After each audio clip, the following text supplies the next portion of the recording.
I begin from a place I know too well. That quiet, exhausting frustration of feeling like I have already tried everything, and still, by the end of the day, my legs feel heavy, swollen, tired, and strangely disconnected from the rest of my body.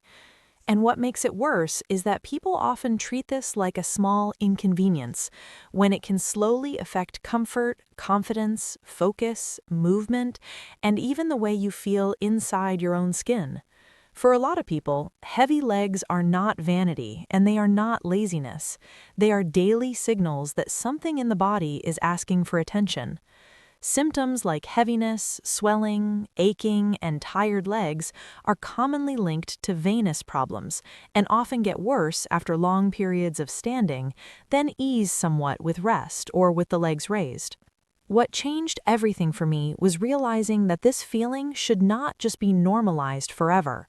At the same time, I had to be honest, not every swollen or heavy leg is just bad circulation.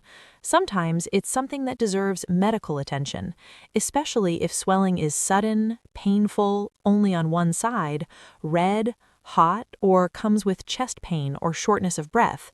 That's not the moment for guesswork. That's the moment to get checked quickly. But when the pattern is the familiar one that builds over months or years, gets worse through the day, and feels tied to long sitting, long standing, or low movement, then the body is often showing us a deeper issue with how blood is returning upward from the legs. That was the first big shift in my thinking. What many people casually call poor circulation is often not about the body failing in some mysterious way, but about gravity, vein valves, pressure, and movement. Blood in the legs has to travel upward against gravity. Healthy veins, one-way valves, and the muscle pump in the legs help that happen.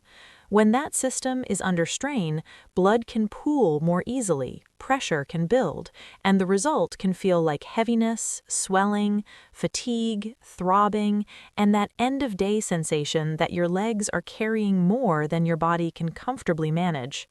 The first natural method that started making sense to me was deceptively simple: walking, consistently, not heroically. Not because walking is a miracle, but because every step activates the lower leg muscles that help push blood back upward. That's why exercise shows up again and again in conservative care for venous symptoms, and why walking is one of the most recommended starting points.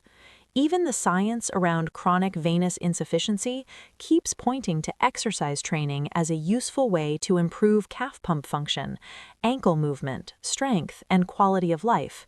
It made me realize that healing sometimes begins with movement that looks too ordinary to impress anybody, but is exactly what the body has been waiting for. The second method came when I understood that walking alone wasn't the whole story. The calf is often called a kind of second heart for the lower body, and when it stays weak or underused, blood return can suffer. So I stopped thinking only in terms of exercise and started thinking in terms of deliberate calf activation, heel raises, ankle flexes, toe movement, even gentle cycling-style motion when sitting. These are not dramatic techniques, but they directly work with the pump the body already built into the lower legs. Research summaries on chronic venous insufficiency have found that resistance work and exercises involving ankle dorsiflexion, plantar flexion, and toe flexion can support the calf muscle pump and increase blood flow velocity. That gave me a much more practical framework.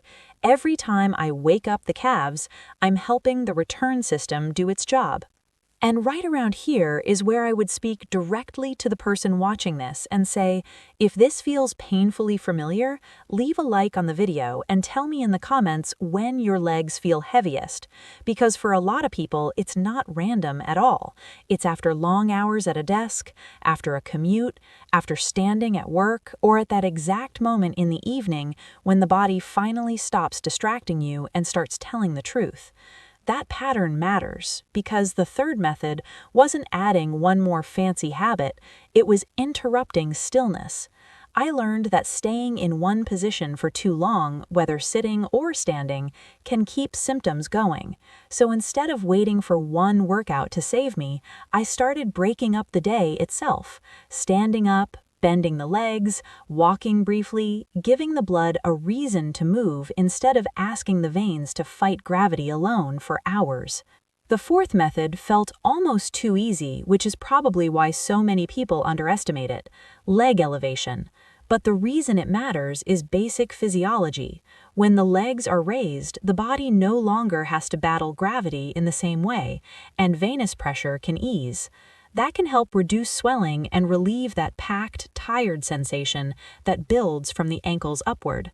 I stopped seeing this as doing nothing and started seeing it as giving the system a mechanical advantage. Sometimes the smartest move is not to push harder, but to position the body in a way that helps it recover. Even major medical references include leg elevation as part of conservative care for venous symptoms and swelling. The fifth method was the hardest to hear because it asks for honesty without shame, reducing the long-term load on the veins. That can mean building towards a healthier body weight if excess weight is part of the picture, because the pressure on the lower body venous system is not imaginary, it's mechanical. And the important part is that this should never be framed as blame. It should be framed as leverage. The body is not betraying you, it's responding to forces. Clinical references consistently note that obesity is a real risk factor in chronic venous disease, and that maintaining a healthier weight may improve symptoms. So this fifth method is not about punishment, it's about making the daily work of circulation less difficult for the body over time. What made all of this finally feel believable to me was that none of these methods pretended to be magic on their own. Walking helps, calf activation helps, interrupting long sitting or standing helps, elevating the legs helps, reducing the load on the veins helps. And the real change often begins when these choices start working together instead of in isolation. That's the part people rarely hear when they're desperate. Improvement is often not one extreme fix, but a pattern of support repeated often enough that the body can finally respond. That's why so many credible care recommendations for venous symptoms keep coming back to the same foundation of exercise, elevation, avoiding prolonged immobility, and long-term lifestyle support. And this is where I would naturally pause and say something even more personal. If you're tired of pretending this is normal, follow the channel right now and write "light legs" in the comments, because I want to know who's watching this after another day of swelling, heaviness, or fatigue and is finally ready to understand what the body may have been asking for all along.